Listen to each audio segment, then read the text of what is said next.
Hello friends, नमस्कार। स्वागत है आपका हमारे चैनल में। आज हम आपके लिए बहुत ही महत्वपूर्ण क्वेश्चन लेकर आए हैं जो एसएससी जीडी कांस्टेबल में आने की पूरी संभावना है। कृपया इनको नोटबुक में नोट करते चलें। चलिए स्टार्ट करते हैं।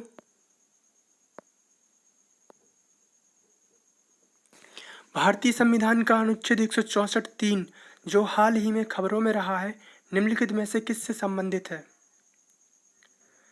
इसका सही आंसर ए, राज्य के मंत्रियों को राज्यपाल के द्वारा दिलाई जाने वाली शपथ। चलिए इसका डिस्क्रिप्शन पढ़ते हैं। भारतीय संविधान का अनुच्छेद 164(3) किसी मंत्री के द्वारा पद ग्रहण करने से पहले राज्यपाल उसे तीसरी अनुसूची में इस उद्देश्य के लिए निर्धारित प्रपत्रों के अनुसार पद और गोपनीयता की शपथ दिलाएगा। खबरों में क्यों? जैसे ही केरल में नई सरकार के ऑनलाइन शपथ ग्रहण की मांग ने जोर पकड़ी, न्यायविदों ने स्पष्ट किया कि ऑनलाइन मोड के माध्यम से सरकार की शपथ ग्रहण में कोई कानूनी दोष नहीं है। ऑनलाइन कार्यक्रम पर कोई प्रतिबंध नहीं है क्योंकि संविधान भौतिक माध्यम पर जोर नहीं देता है। अगला क्वेश्चन है,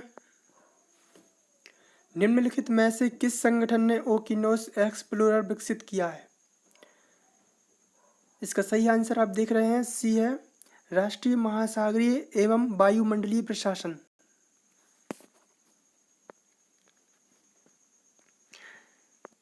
चलिए जानते हैं इसके बारे में। ओकिनोस एक्सप्लोरर एक जहाज है जिसे राष्ट्रीय महासागरीय एवं वायुमंडलीय प्रशासन के द्वारा विकसित किया गया है एवं हाल ही में यह फ्लोरिडा के पोर्ट कैनिवरल से रवाना हुआ है। ओकिनोस एक्सप्लोरर यह समुद्री अन्वेषण के 2 सप्ताह के अभियान पर है। यह हैडल जोन में अभी तक अज्ञात समुद्र स्थल के विशाल क्षेत्रों के 3D मानचित्रों का निर्माण करेगा। यह जल के नीचे ऑर्फियस नामक एक स्वायत्त वाहन का तकनीकी प्रदर्शन करेगा। अगला प्रश्न है, अत्यंत नूतन युग के 45,000 से 20,000 वर्ष प्राचीन शैल चित्र कहाँ पर स्थित हैं जो हाल ही में खबरों में रहे हैं? इसका सही आंसर इंडोनेशिया है। आइए जानते हैं इसके बारे में।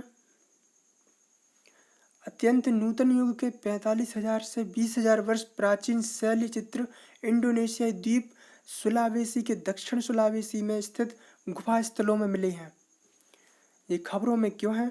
वैज्ञानिकों के एक समूह ने सुलावेसी में मारूस पैंग केव क्षेत्र में 11 गुफाओं और शैल आश्रयों पर शोध किया। वैज्ञानिकों ने चेतावनी दी है कि पर्यावरण क्षरण विश्व की मानव विरासत के सबसे प्राचीन और सबसे कीमती अध्यायों को खत्म कर रहा है।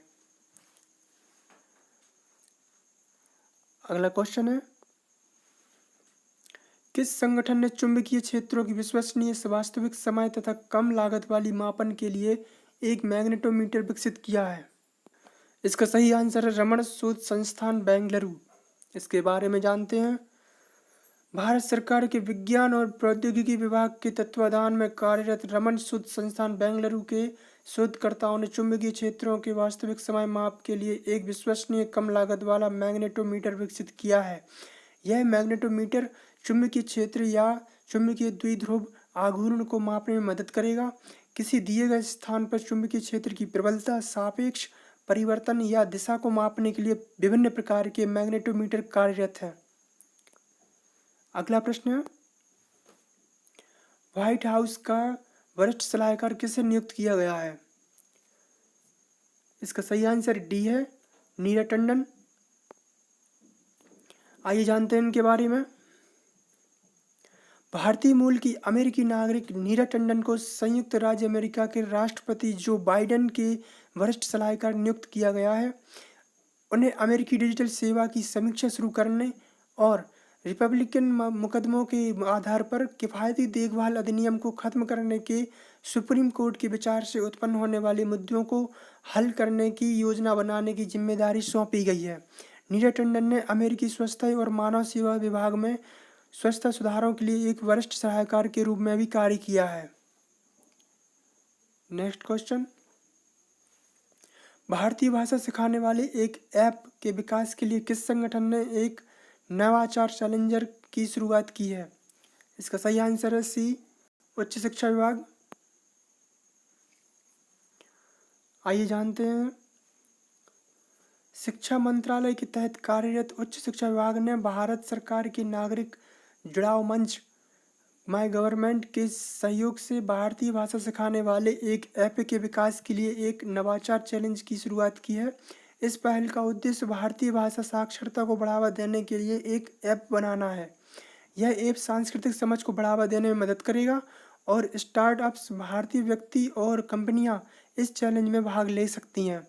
चैलेंज के शीर्ष 3 विजेताओं को ऐप को बेहतर बनाने के लिए क्रमशः 20 लाख, 10 लाख तथा 5 लाख की वित्तीय सहायता दी जाएगी। अगला प्रश्न।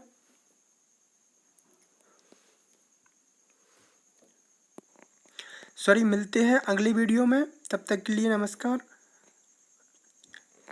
इस वीडियो को लाइक करें, सब्सक्राइब करें।